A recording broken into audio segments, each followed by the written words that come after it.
আমি আমার স্বামীর সাথে একবার প্রতারণা করেছিলাম, আর সেই একবারের জন্যই সে আমাকে 18 বছর ধরে এমন শাস্তি দিল, আমার পাশে শুয়ে থেকেও যেন আমি অপবিত্র, স্পর্শের অযোগ্য।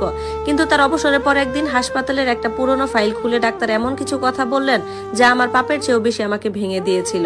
18 বছর ধরে আমার স্বামী অরিন্দম আমাকে একবারও আদর করেনি, আমাকে জড়িয়ে ধরেনি, এমনকি ভুল করেও আমার আঙ্গুলে আঙ্গুল ছুঁয়ে যায়নি কখনো। প্রতিটা রাতেই সে আমাদের মাঝখানে একটা সাদা বালিশ দিয়ে রাখতো, যেন সেটাই ছিল আমাদের সম্পর্কের মাঝখানে দাঁড়িয়ে থাকা একটা নীরব দেয়াল, অথবা কোনো মৃত ভালোবাসার কাফন। আমি নীলা দাস, বোকা একটা মেয়ে, আমি ভাবতাম এটাই মনে হয় আমার শাস্তির যোগ্য। কারণ হ্যাঁ, আমি ভুল করেছিলাম। সেদিন এক বৃষ্টি ভেজা সন্ধ্যা ছিল, মেঘলা আকাশ, টুপটাপ বৃষ্টির শব্দ, ভেজা মাটির গন্ধে ভরেছিল পুরো শহর রূপনগর। রাস্তার ধারে ভাজা পুরি আর চায়ের গন্ধে বাতাসে ভারী হয়েছিল। সেদিন আমি এমন কিছু করেছিলাম যেটা না করার শপথ করেছিলাম নিজেকে 1000 বার।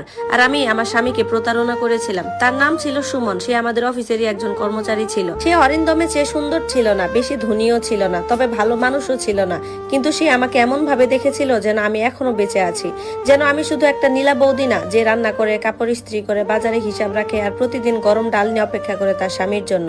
সবকিছু শুরু হয়েছিল ছোট ছোট মেসেজ দিয়ে, তারপর একসাথে চা খাওয়া, তারপর ছোট একটা মিথ্যে, তারপর আরেকটা। একদিন একটা সস্তা লজে শহরের এক কোণে আমি আমার সোনার গলার চেইনটা খুলে টেবিলে রেখেছিলাম। আজও সেই মুহূর্তটা মনে পড়লে আমার বুক জ্বলে ওঠে। সেদিন রাতে আমি যখন বাড়ি ফিরলাম, আমার চুলে তখনও বৃষ্টির গন্ধ লেগে আছে আর অপরাধের ভার। অরিন্দম রান্নাঘরে বসেছিল, চুলার প্রেসার কুকার তখন নিঃশব্দ, ঘড়ির টিকটক শব্দটা অস্বাভাবিক জোরে শোনা যাচ্ছিল। সে চিৎকার করেনি, কিছু ভাঙেওনি, আমাকে জিজ্ঞাসা করেনি যে আমি কোথায় ছিলাম। ভয়েস এন্ড ভিডিও, জান্নাত স্টোরি। ও শুধু আমার গলার দিকে তাকিয়েছিল, যেখানে আমার চেইনটা থাকার কথা সেইখানটায়। তারপর খুব শান্তভাবে বলেছিল, গিয়ে গোসল করে নাও, তোমার গায়ে অন্য কারোর গন্ধ লেগে আছে। আমার পা যেন হঠাৎই শক্তি হারিয়ে ফেললো। আমি কাঁদলাম, অনুরোধ করলাম, সব বলে দিলাম তাকে। মেসেজ, 3 বছরের সম্পর্ক, লজ, আমার লজ্জা।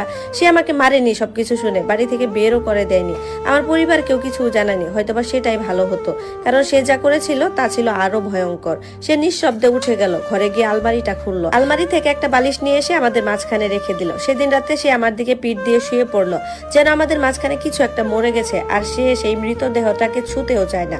তারপর থেকে সে আর কখনো আমাকে ছোঁয়নি, না দীপাবলিতে, না আমার মায়ের মৃত্যুর দিন, না আমার অপারেশনের পর, না আমাদের বিবাহ বার্ষিকীতে। সে আমাকে কখনো ছুঁয়েও দেখেনি। লোকজনের সামনে সে ছিল আদর্শ স্বামী, আমাকে চা দিত, গাড়ির দরজা খুলে দিত, আমার নাম ধরে রাখতো সম্মানের সাথে। সবাই বলতো কি ভদ্র মানুষ, কিন্তু ঘরের ভিতরে সে ছিল বরফ, নীরব, শীতল, নির্দয়। আমরা একই বিছানায় ঘুমাতাম, একই ছাদের নিচে, একই বাতাসে শ্বাস নিতাম, কিন্তু মাঝখানে থাকতো সেই বালিশটা, একটা সাদা সীমারেখা, একটা অদৃশ্য শাস্তি। রাতের বেলা কখনো কখনো ঘুম ভেঙে দেখতাম সে ছাদের দিকে তাকিয়ে আছে। আমি আস্তে করে ডাকতাম, অরিন্দম। সে না ঘুরেই কথা বলতো আর বলতো, ঘুমাও, কাল অফিস আছে। তখন আমি আমার সব কথা গিলে ফেলতাম, একটা না বলা ক্ষমা। 18 বছর ধরে আমি ধীরে ধীরে নিজেকে হারিয়ে ফেলেছিলাম। লিপস্টিক দিয়েছি, সে তাকায়নি। নতুন শাড়ি কিনেছি, সে খেয়াল করেনি। তার পছন্দের রান্না করেছি, সে শুধু খেয়েছে কিন্তু অনুভব করেনি। আমার ভেতরে জমে থাকা কষ্টটা যেন হারে গিয়ে বসেছিল। তবুও আমি কোথাও যাইনি, কারণ একটা কথাই আমাকে থামিয়ে দিত সবসময়, যে তুমি এই শাস্তিটারই যোগ্য।